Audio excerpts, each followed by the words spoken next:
দেখা যায়নি, আপনার পরিবারকে দেখা যায়নি। আপনি রাজনৈতিক দলের ছিলেন, কংগ্রেস দলের ছিলেন, লোকসভাতেও ছিলেন, লোকসভা নির্বাচনের সময় ছিলেন, কিন্তু জনজাতিদেরকে কি করেছেন? বিভ্রান্ত করার কাজ করছেন আপনি। আজকে প্রথম মাননীয় মুখ্যমন্ত্রীর নেতৃত্বে এবং মাননীয় প্রধানমন্ত্রীর মার্গদর্শনে ত্রিপুরা রাজ্যের জনজাতি অঞ্চলে রাস্তার কাজ চলছে মিশন মোডে। জনজাতি অঞ্চলে বিনা পয়সায় প্রতিটা পরিবারে কারেন্ট দেওয়ার ব্যবস্থা হচ্ছে। পাহাড় থেকে সমতল প্রত্যেকটা পরিবারের প্রত্যেকটা মায়ের রান্নাঘরে প্রধানমন্ত্রীর যে জল জীবন মিশন প্রকল্প এবং রাজ্যের মাননীয় মুখ্যমন্ত্রী যেটা 2018 সালের নভেম্বর মাসে পরিকল্পনা করেছিলেন যে রাজ্যের প্রতিটা ঘরে পাহাড় থেকে সমতল প্রত্যেকটা মায়ের রান্নাঘরে বিশুদ্ধ পানীয় জল পৌঁছে দেবে। এবং আমার জনজাতি অঞ্চলে বিগত 40 বছর ধরে যে জায়গায় জলের ব্যবস্থা ছিল না, মায়েরা 1 কিলোমিটার 2 কিলোমিটার 3 কিলোমিটার দূরে গিয়ে মাথায় করে খাবার জল নিয়ে পানীয় জল নিয়ে আসতেন।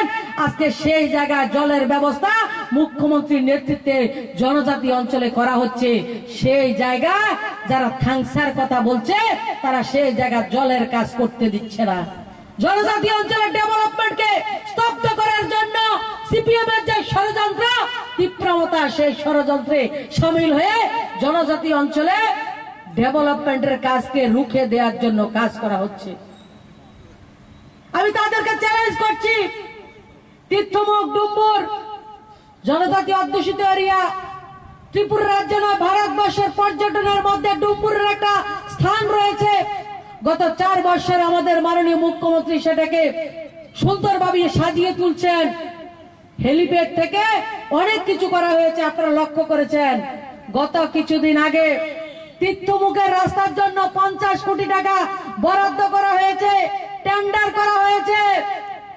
50 কোটি টাকা যতনবাড়ি থেকে তীর্থমুখের রাস্তা হবে। এই তীব্রতার যারা থাংসা বলছে তারা সেই রাস্তাকে করতে দিচ্ছে না। কোন জায়গার রাস্তাকে করতে দিচ্ছে না? জনজাতি যারা থাংসা বলছে জনজাতি অঞ্চলের রাস্তা করতে দেয়া হচ্ছে না। তাদের কাজ হচ্ছে জনজাতিরা আরো যাতে গরিব থাকে। বিপ্লব কুমার দেবের নেতৃত্বে যেভাবে এক্সপিরেশনাল ব্লক করা হয়েছে, 12টা ব্লককে স্পেশাল ক্যাটাগরির মাধ্যমে রৈশাবাড়ি বলুন, ডুম্বুরনগর বলুন, পর্বত, মুঙ্গিয়াগামী, এমন যে ব্লকগুলি আমাদের জনজাতি অধ্যুষিত, যেগুলি ডেভেলপমেন্ট বিগত 30-40 বছর করা হয়নি, সেই ব্লকগুলিকে ডেভেলপমেন্ট করার কাজ আমার মাননীয় মুখ্যমন্ত্রী করছেন।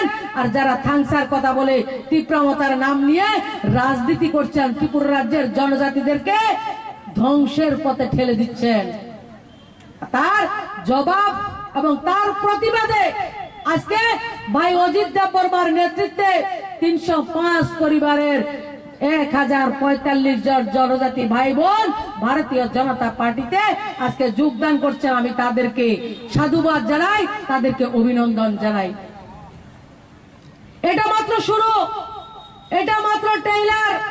আগামী 3-4 মাসের মধ্যে দেখবেন হাজার হাজার জনজাতি বোন ভাই মাননীয় মুখ্যমন্ত্রীর নেতৃত্বকে সমর্থন করে আমাদের ভারতীয় জনতা পার্টিকে যোগদান করবেন। আজকে সেই মান্দাইতে একটা ছোট্ট শুরু মাত্র হয়েছে, কারণ 2023-এর নির্বাচনে আমার জনজাতি ভাই বোনরা সবটা বুঝে, কারণ তাদেরকে ধমক দেয়া হয়।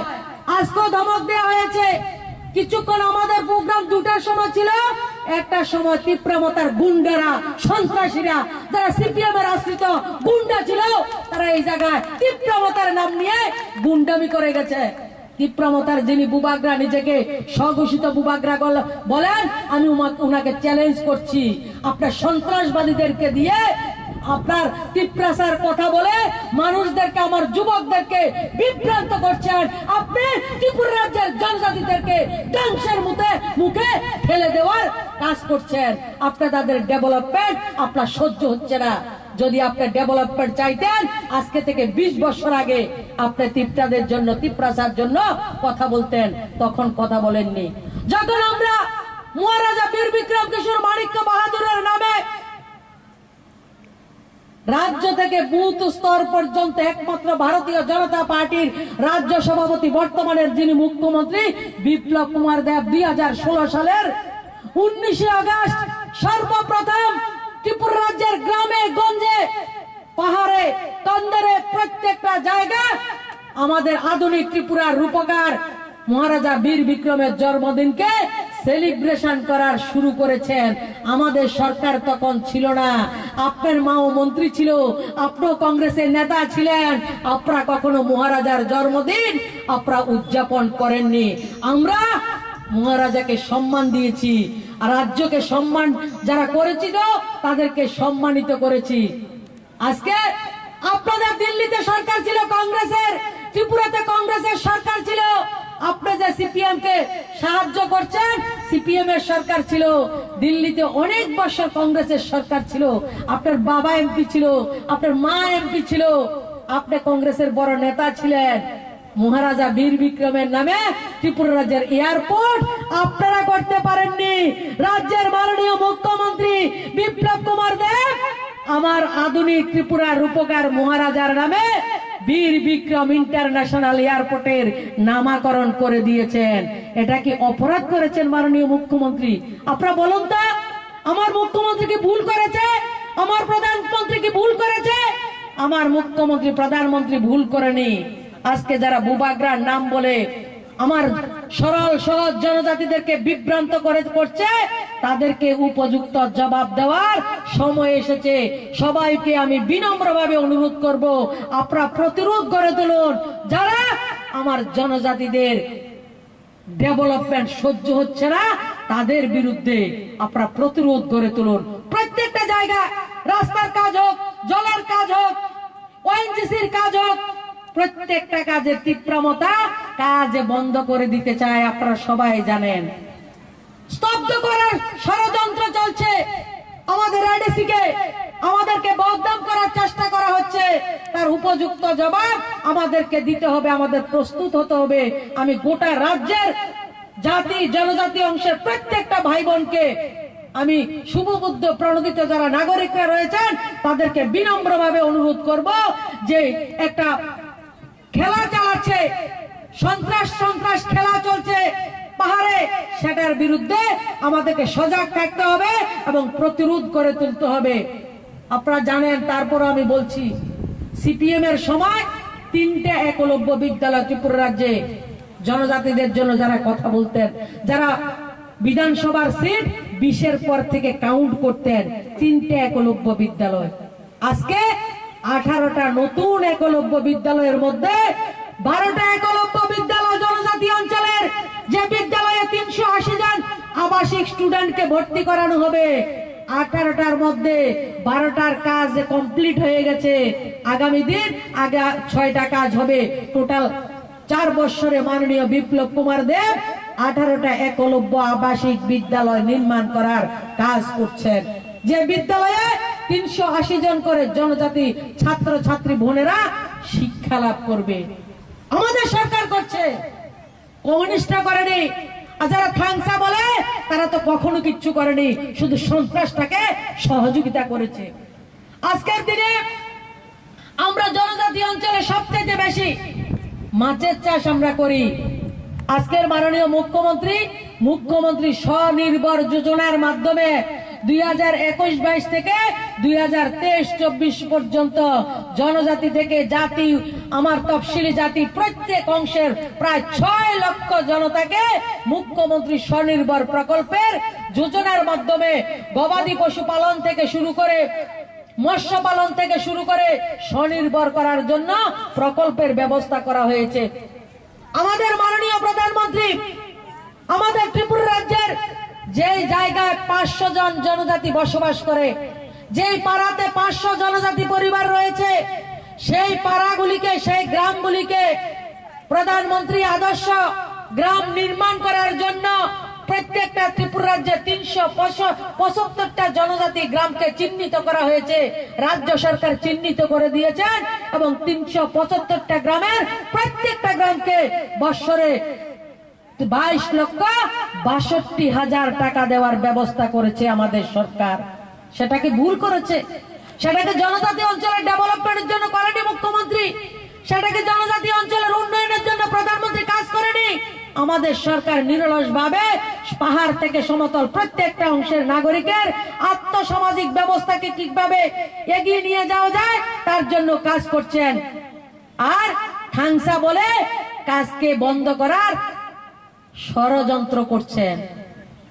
আজকে 19টা দফা ছিল আমাদের ত্রিপুরা রাজ্যে জনজাতিদের। এই এপ্রিল মাসের ফার্স্ট উইকে আমাদের মাননীয় মুখ্যমন্ত্রীর অনুরোধে ভারত সরকার ক্যাবিনেট সিদ্ধান্ত নিয়েছে ত্রিপুরা রাজ্যের 11,000 যারা ডারলং জনজাতি গোষ্ঠীর লোক ছিলেন, তারা কুকি কমিউনিটিতেও গ্রাহ্য হচ্ছিলেন না, তাদেরকে জনজাতিতেও সামিল করা হয়নি। যে কমিউনিস্টরা, যে বুবাগ্রা নাম বলে কথা বলছেন, তারা কখনো আমার ডারলং জনজাতিদের জন্য কথা বলেননি। আমার রাজ্যের মাননীয় মুখ্যমন্ত্রীর অনুরোধে ভারত সরকারের মাননীয় প্রধানমন্ত্রীর নেতৃত্বে ত্রিপুরার ডারলং সমাজের জন্য ক্যাবিনেটের বৈঠক হয়েছে, ক্যাবিনেটের সিদ্ধান্ত হয়েছে এবং ভারতবর্ষের লোকসভা এবং রাজ্যসভা ত্রিপুরা রাজ্যের 11,000 ডারলংকে জনজাতি গোষ্ঠীর মধ্যে অন্তর্ভুক্ত করা হয়েছে। ত্রিপুরা রাজ্যের কোন সরকার, ভারতবর্ষের কোন সরকার ত্রিপুরা রাজ্যের কোন ভূভাগরা তার জন্য আন্দোলন করেনি, কোনদিন করেনি। 11,000 ডারলংকে আজকে জনজাতির মর্যাদা দেওয়া হয়েছে, সেটা বিপ্লব কুমার দেবের নেতৃত্বে সম্ভব হয়েছে।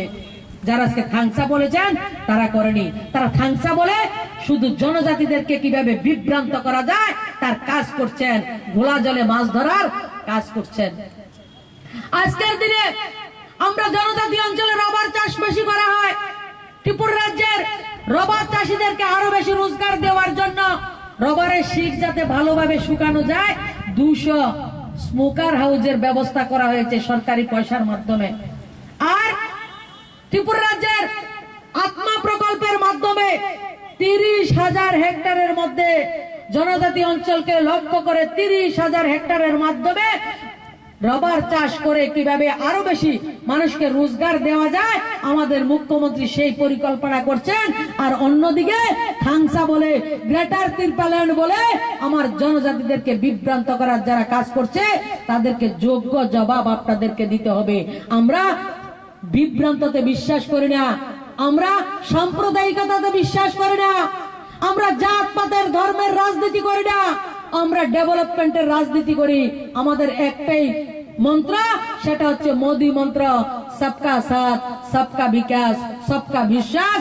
আর সবার প্রচেষ্টা, সবার প্রয়াসের মধ্যে আমাদের ত্রিপুরা রাজ্যকে এক ত্রিপুরা, শ্রেষ্ঠ ত্রিপুরা নির্মাণ করার যে স্বপ্ন মাননীয় মুখ্যমন্ত্রী বিপ্লব কুমার দেবের নেতৃত্বে কাজ করছে, সেই কাজকে আমরা সবাই মিলে সমর্থন করব। আমরা সবাই সহযোগিতা করছি, আগামী দিনে আর সহযোগিতা করব এবং আগামী 2023-এ মান্দাই বিধানসভাতে পদ্মফুল আমরা ফুটাবো। পদ্মফুলের নেতৃত্বে, মোদীজির নেতৃত্বে, রাজ্যের মাননীয় মুখ্যমন্ত্রী বিপ্লব কুমার দেবের নেতৃত্বে মান্দাইতে পদ্মফুল একটা ফুটিয়ে রাজ্যের বিধানসভায় মাননীয় মুখ্যমন্ত্রীকে আমরা উপহার দেব। এই কথাগুলি বলার জন্য আমি আপনাদের সামনে প্রস্তুত হয়েছি। আজকে প্রধানমন্ত্রী আবাস যোজনা ঘর দেওয়া হয়েছে। আপনারা সবাই জানেন 1985 থেকে 2014 পর্যন্ত ত্রিপুরা রাজ্যে 1,13,000 ঘর দেওয়া হয়েছে। আপনি মান্দাই অঞ্চলে ঘুরবেন, একটা ঘরও আপনি দেখবেন না। কিন্তু 2014 থেকে আজকে পর্যন্ত মাননীয় প্রধানমন্ত্রী 2,33,000 প্রধানমন্ত্রী আবাস যোজনা ঘর দেওয়া হয়েছে। প্রত্যেকটা ভিলেজ কমিটিতে গেলে আপনি ঘর দেখতে পাবেন, প্রত্যেকটা ওয়ার্ডে, প্রত্যেকটা বুথে গেলে 20 থেকে 30টা ঘর সম্পূর্ণ হয়ে গেছে, নতুবা ঘরের কাজ চলছে। আপনারা জানলে খুশি হবেন। 60